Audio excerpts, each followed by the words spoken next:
पहले बात करते हैं एग्री कमोडिटीज में देश के सबसे बड़े एक्सचेंज NCDEX को बड़ी कामयाबी मिली है।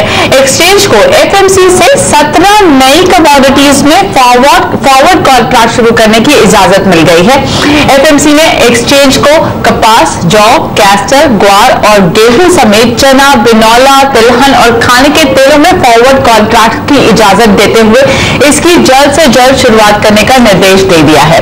गौर करने वाली बात यह है कि NCDEX के फ्यूचर प्लेटफॉर्म पर इन सारी कमोडिटी में पहले से कारोबार होता रहा है। साथ ही FMC ने मंजूरी के साथ ये हिदायत भी दी है कि एक्सचेंज अपने प्लेटफॉर्म पर गलत ट्रेड और जमाखोरी जैसी स्थिति से निपटने के लिए जरूरी मैकेनिज्म को डेवलप करे।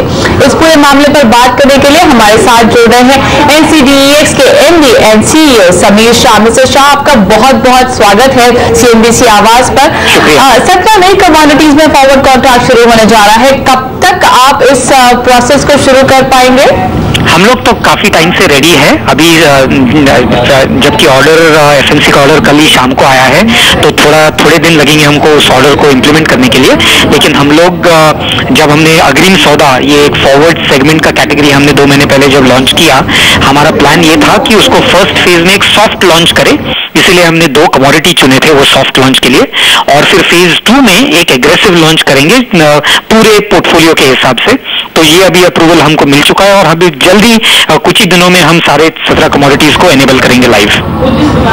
आपको एक बड़ी कामयाबी जरूर मिली है, लेकिन एक FMC की तरफ से हिदायत आती हुई दिखाई दी है कि गलत ट्रेड और जमाखोरी नहीं हो, इसके लिए मैकेनिज्म डेवलप कर दी है। क्या ये मैकेनिज्म आपके पास ऑलरेडी है कि फिर आपको उस पर कुछ और बातचीत करनी होगी, कुछ और काम करना होगा?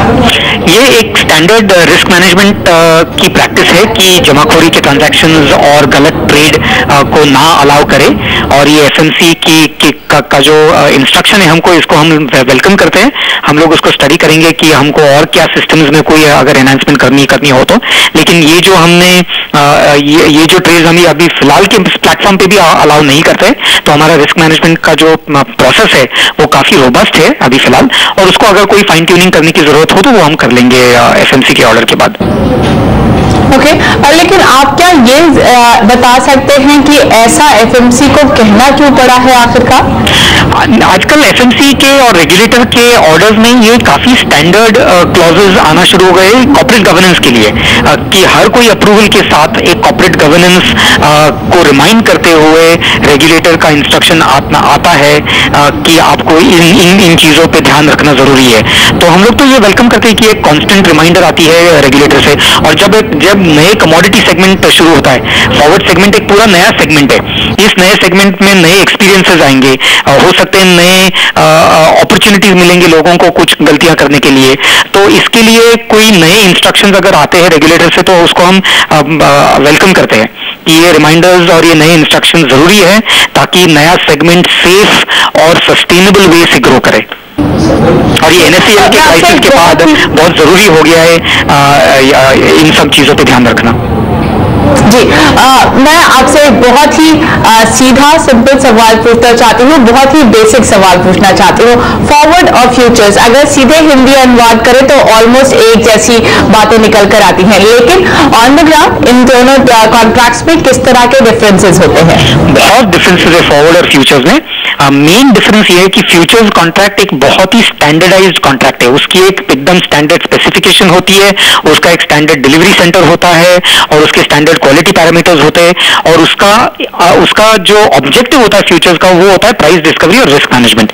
फॉरवर्ड कॉन्ट्रैक्ट का पूरा कस्टमाइज्ड कॉन्ट्रैक्ट होता है। फॉरवर्ड कॉन्ट्रैक्ट और फ्यूचर्स कॉन्ट्रैक्ट में मेन डिफरेंस ये होता है कि फॉरवर्ड कॉन्ट्रैक्ट इज 100% कस्टमाइज्ड, और फॉरवर्ड कॉन्ट्रैक्ट का मकसद अलग होता है। उसका मकसद होता है काउंटर पार्टी रिस्क कम करना, एक थोड़ी ट्रांसपेरेंसी लेके आना, और जो काफी सारे जो फॉरवर्ड ट्रेड्स जो मार्केट में हो रहे हैं अभी फिलहाल, उनको एक रोबस्ट रिस्क मैनेजमेंट और एक्सचेंज ट्रेडेड प्लेटफॉर्म पे लेके आना। तो दोनों के ऑब्जेक्टिव्स अलग है, एक हाईली कस्टमाइजेबल है और एक बहुत स्टैंडर्डाइज्ड है। उसके एंड यूज अलग है, उसके हो सकता है कस्टमर्स अलग हो, और ये एक नया मार्केट सेगमेंट डेवलप हो रहा है। ओके, जिन 17 कमोडिटीज में आपको इजाजत मिली है वो एनसीडीएक्स के फ्यूचर्स प्लेटफॉर्म पर काफी ज्यादा वॉल्यूम लाती हैं। अब जब फॉरवर्ड पे भी इनके ट्रेडिंग होगी तो आपको लगता है यहाँ पर और वॉल्यूम पर कुछ असर दिखाई देगा? फ्यूचर्स पे वॉल्यूम उसका पॉजिटिव असर होगा, क्योंकि जो भी ट्रेडर या क्लाइंट या फार्मर प्रोड्यूसिंग ऑर्गेनाइजेशन या हेजर अगर फॉरवर्ड्स पे ट्रेड करेगा तो उसको हेज करना फ्यूचर्स पे तो जरूरी होगा, और हमको पता चलेगा कि ये अगर इसकी नीड है कि फॉरवर्ड्स में ट्रेड किया है तो हम लोग उसी क्लाइंट को अप्रोच कर सकते हैं कि आप हेजिंग क्यों नहीं करते हो फ्यूचर्स में। तो एक फ्यूचर्स प्लेटफॉर्म पे उसका एक पॉजिटिव स्पिन ऑफ बेनिफिट आएगा, और एक पाइपलाइन ऑफ बिजनेस तैयार होगा फॉरवर्ड सेगमेंट के थ्रू। तो इसका बिजनेस पे पॉजिटिव इफेक्ट होगा, टर्नओवर पे पॉजिटिव इफेक्ट होगा। ओके, क्या इस कदम के साथ हम ये माने कि एनसीडीएक्स देश में प्राइवेट मॉडर्न मंडी डेवलप करने की दिशा में आगे बढ़ रहा है? बिल्कुल, ये फॉरवर्ड सेगमेंट एक अपॉर्चुनिटी है कि एक मॉडर्न मंडी और एक मॉडल मंडी डेवलप करना, और क्योंकि हम लोग फॉरवर्ड सेगमेंट के थ्रू नए वेयर हाउसेज लॉन्च करने वाले हैं जो सिर्फ फॉरवर्ड ट्रेडिंग के लिए होंगे। फ्यूचर्स ट्रेडिंग के अलग वेयर हाउसेज होंगे, फॉरवर्ड ट्रेडिंग के अलग वेयर हाउसेज होंगे, और फॉरवर्ड ट्रेडिंग के जो वेयर हाउसेज बनेंगे वो बेसिकली एक न्यू एज मंडी के तौर पे काम करना शुरू करेंगे, जहां पे फार्मर्स और एफपीओज अपना प्रोड्यूस लेके आ सकते हैं और बेच सकते हैं फॉरवर्ड कॉन्ट्रैक्ट में, और उसके अगेंस्ट कॉन्ट्रैक्ट बेस्ड फंडिंग भी ले सकते हैं। तो एक मॉडर्न न्यू एज मंडी तैयार हो सकती है इस फॉरवर्ड सेगमेंट के थ्रू। मिस्टर शाह, बहुत बहुत धन्यवाद समय निकालकर ये सारी जानकारी हमारे साथ शेयर करने के लिए। तो अब 17 नई कमोडिटीज में फॉरवर्ड कॉन्ट्रैक्ट्स अवेलेबल होंगे जहां पर आप अपने पोजीशंस बना सकते हैं। लेकिन इस बीच आपको बता दें, इंश्योरेंस बिल की तरफ से इंश्योरेंस बिल पर कुछ खबरें निकल कर आ रही हैं।